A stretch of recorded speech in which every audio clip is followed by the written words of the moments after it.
बहू के हाथ। घर की बहू शीना को इस बात का बड़ा घमंड था कि जिस काम में वो हाथ डालती थी वो काम अच्छा हो ही जाता है। शीना की हर बात में हाथ का इस्तेमाल जरूर होता था। एक दिन शीना का पति आकाश उससे कहता है, कल जो वो भिंडी बनाई थी ना तुमने, वाह वाह वाह, मजे आ गए। मैंने अपने हाथों से बनाई थी। मेरे हाथों में वैसे भी जादू है, जिस चीज को छू लेती हूँ सोना बन जाती है। अब ये थोड़ा ज्यादा हो रहा है। मतलब अगर हर चीज को छू के सोना ही बना देती हो तुम, तो हमारे नाम के पीछे भी अंबानी लगा देते हम। चुप रहो, मुंह पे हाथ रख लो, कुछ भी बोलते रहते हो। शीना की सास बगिया से पूजा के लिए फूल चुन रही थी।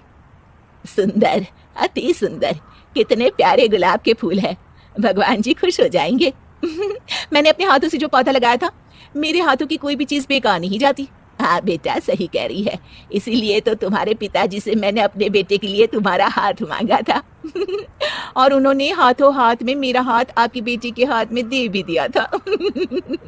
हाँ बेटा, वो तो है, पर मुझे ये बता, तू ये हर बात में हाथ क्यों बीच में लेकर आती है? माँ जी, पंडित जी ने हाथ मेरा देखकर नैनीताल में कहा था कि मेरे हाथ जगन्नाथ हैं, मेरे हाथों से कभी कोई काम नहीं बिगड़ेगा, तो मेरे हाथों की तारीफ तो मुझे करनी पड़ेगी ना। हाँ हाँ, ठीक ही कह रही हो वैसे, तो मिलाओ हाथ इसी बात पर। शीना को न सिर्फ इस बात पे गर्व था कि उसके हाथ से सब अच्छा होता है, बल्कि घर के सारे काम भी वो पहले अपने हाथ से करती, फिर कोई दूसरा उन कामों को कर पाता। एक दिन शीना कपड़े धो रही थी। अरे घर में वॉशिंग मशीन है तो सही, खुद क्यों थक रही हो? कपड़े पहले मेरे हाथ से धुलेंगे, फिर वॉशिंग मशीन से। पहले हाथ की सफाई, फिर मशीन की धुलाई। अगर आज डाकू गब्बर सिंह होता ना, तो वो ये हाथ मुझे दे दे ठाकुर, तुमसे जरूर कहता, और मैं तो दिलवा भी देता तुम्हारे हाथ। हर एक काम में हाथ बटाओ, ज्यादा जुबान न चलाओ, वरना दूंगी एक उल्टे हाथ से। क्या दोगी? कपड़े दूंगी, लो निचोड़ो। ऐसे ही एक दिन, अरे बहू, ये सोफे पर चढ़कर हाथ से पंखा क्यों घुमा रही हो? माँ जी, क्योंकि मेरे हाथ से घूमेगा तो ज्यादा अच्छे से हवा देगा। अरे बेटा, फिर तो तुम गाड़ी का पहिया भी हाथ से घुमा के मायके जाया करो। एक बार आकाश ने घर पर कार लाने की बात छेड़ी। माँ, सोच रहा हूँ कि एक कार लेकर आता हूँ। ले ले बेटा, क्यों नहीं? अरे पैसे हो तो हवाई जहाज भी ले लेना। हाँ, पैसा तो हाथ का मेल है, ले लेते हैं। इस हाथ पैसे देंगे, उस हाथ कार ले लेंगे।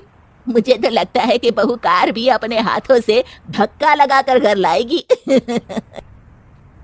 वो तो नहीं करूंगी, लेकिन सबसे पहले स्टीयरिंग पर हाथ मैं ही लगाऊंगी, ताकि गाड़ी का आना शुभ हो। अरे घर ले आने तो दो, फिर हाथ लगा लेना। लेकिन शीना नहीं मानती। अगले दिन ही सब कार लेने जाते हैं। शीना सेल्समैन से कहती है, भैया ये कार बहुत पसंद है, पैक कर दो। अरे ओ भाग्यवान, 2 मीटर कपड़ा नहीं है जो पैक करवा ले, जरा चला कर तो देखने दो। यस सर, बिल्कुल, टेस्ट ड्राइव कीजिए ना। अरे नहीं नहीं, सबसे पहले मैं हाथ लगाऊंगी गाड़ी को, मेरे हाथ अच्छे हैं। अरे यार, हाथ तो मैं भी धोता ही हूँ, और आजकल तो सैनिटाइजर से भी धोता हूँ। मेरे काम में हाथ ना अड़ाओ। अरे टांग ना अड़ा होता है भाग्यवान, हाथ नहीं। शीना ड्राइविंग सीट पर बैठ जाती है और आकाश उसे गाड़ी के फंक्शन समझाता है।